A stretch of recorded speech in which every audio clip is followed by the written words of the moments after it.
محمد وآل بيته الطيبين الطاهرين. اللهم صل على محمد وآل محمد وعجل فرجهم. درس الفقه، وما زلنا في المبحث الأول، مبحث التقليد. وذكرنا في المقدمة الموجودة حسب المسائل المنتخبة لسماحة آية الله العظمى سيد السيستاني دام ظله، أن المكلف إما أن يكون مجتهدا أو مقلدا أو محتاطا. وبحثنا معنى الاجتهاد، وهو استنباط الحكم الشرعي من مداركه المقررة كما ذكر، وهنالك معاني لغوية وغيرها ذكرت. نأتي على معنى التقليد. لا بأس أن نعرف معنى كلمة التقليد من ناحية اللغة، والتقليد في الشريعة، والتقليد بحسب الفتوى عند الفقهاء. التقليد لغة لها معنيين يذكر في كتب اللغة.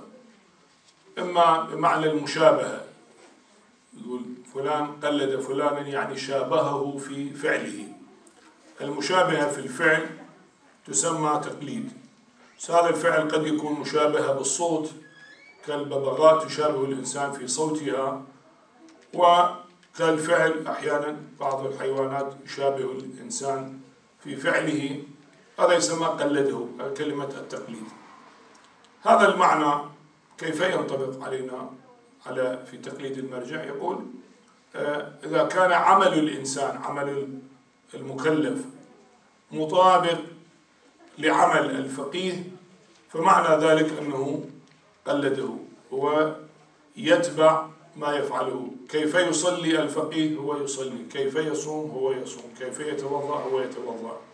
هنالك مشابهة بين فعل المكلف وبين مرجع التقليد، وهذه المشابهة هي تسمى التقليد. يعني اشتقاق كلمة التقليد يأتي من هذه المشابهة. المعنى اللغوي الآخر أن التقليد قال فلان قلد فلانا، يعني إذا جعل في عنقه قلادة. تقليد يقلده قلادة، كما أحيانا بعض رؤساء الدول يقول قلده وسام الدولة، أعلى وسام في الدولة يضعه في عنقه ويقول قلده الوسام، يعني وضع في عنقه. هذا أيضا معنى لغوي للتقليد. المعنى الأول قلنا معنى المشابهة، والمعنى الثاني هو معنى الوضع في العنق. الوضع في العنق بمعنى نضع نحن مسؤوليتنا الشرعية في عنق مرجع التقليد. يعني الاستفادة من هذا المعنى اللغوي في التقليد الشرعي يكون بأن المكلف، وأنا مكلف بالأحكام ولا أدري كيفية الصلاة وكيفية الصوم ومبطلاتها وواجباتها وأركانها، وليس لدي إمام أو نبي حاضر وموجود أستطيع أن أسأله ويجيبني، فأضع مسؤولية بيان الحكم الشرعي في رقبة المجتهد. أسأله أنت كمجتهد درست الأحكام والروايات والأحاديث وعرفت تفصيل الناسخ من المنسوخ بالآيات القرآنية، المحكم من المتشابه، الخاص من العام، وما شاكل من القواعد الأصولية واللغة وغيرها، وتعرف. فأنا إذن أضع عملي في رقبتك، أنت مسؤول، لأنه أنت قلت لي هكذا يجب أن تصلي، هكذا يجب أن تصوم، هكذا يجب أن تخمس، هكذا يجب أن تزكي، هكذا يجب أن تحج. فإذن مسؤولية أضعها في عنقك، في رقبتك.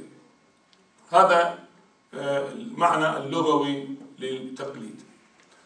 هنالك معنى اصطلاحي للتقليد في الاصطلاح الفقهاء. هنا يعبرون عنه هو كون عمل المكلف مستندا إلى فتوى الفقيه الجامع لشروط الاجتهاد.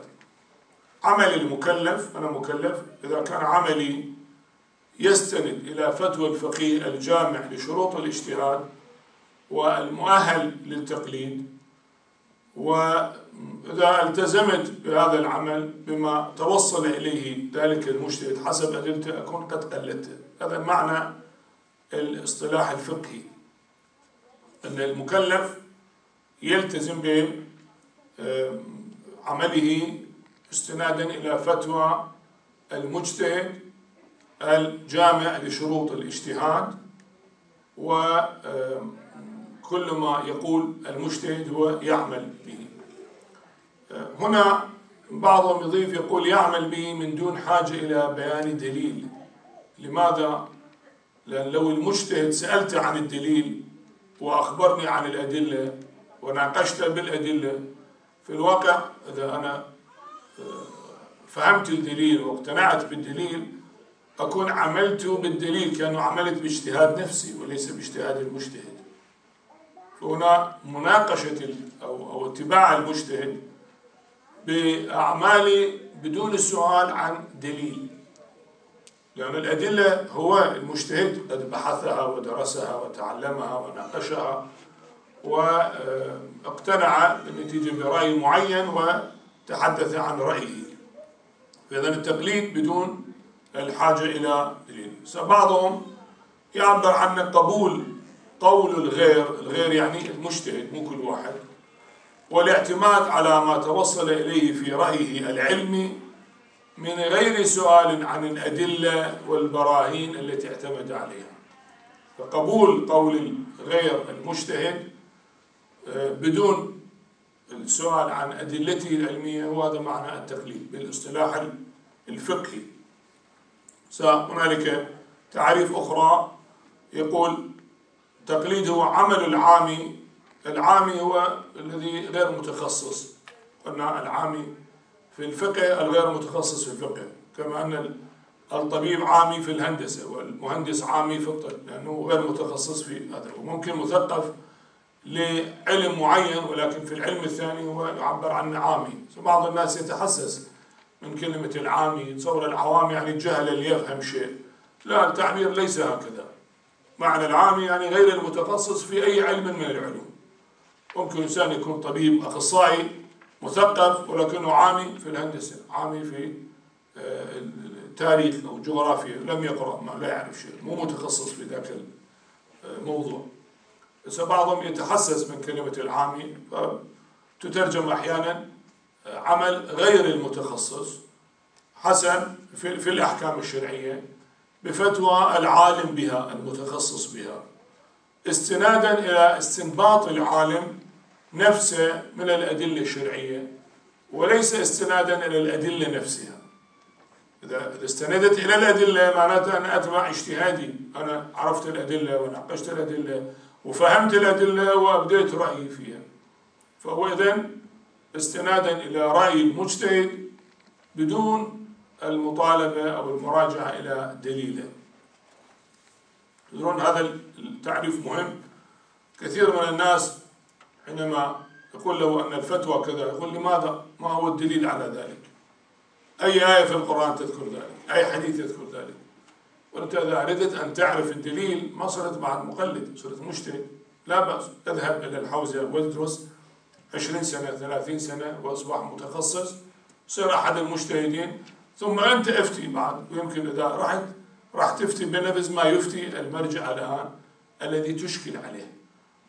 المطالبة بالدليل ما لها معنى التقليد هو أن تتبع رأي المجتهد بعد أن ثبت اجتهاده وثبتت عدالته وثبتت تقواه وكان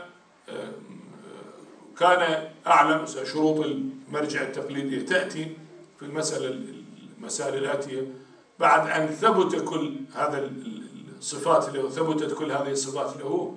لا معنى لأن نسأل لماذا هكذا، يقول هو بحسب اجتهاده توصل إلى هذه النتيجة أن الأدلة الشرعية اللي هي القرآن والسنة والعقل والإجماع على تفصيل فيها بيّنت له بحسب اجتهاده أن الحكم هكذا. فالتقليد معنى ذلك اتباع العالم بدون الاستناد إلى الأدلة ولا السؤال عن الأدلة. هذا معنى التقليد في المصطلح الفقهي.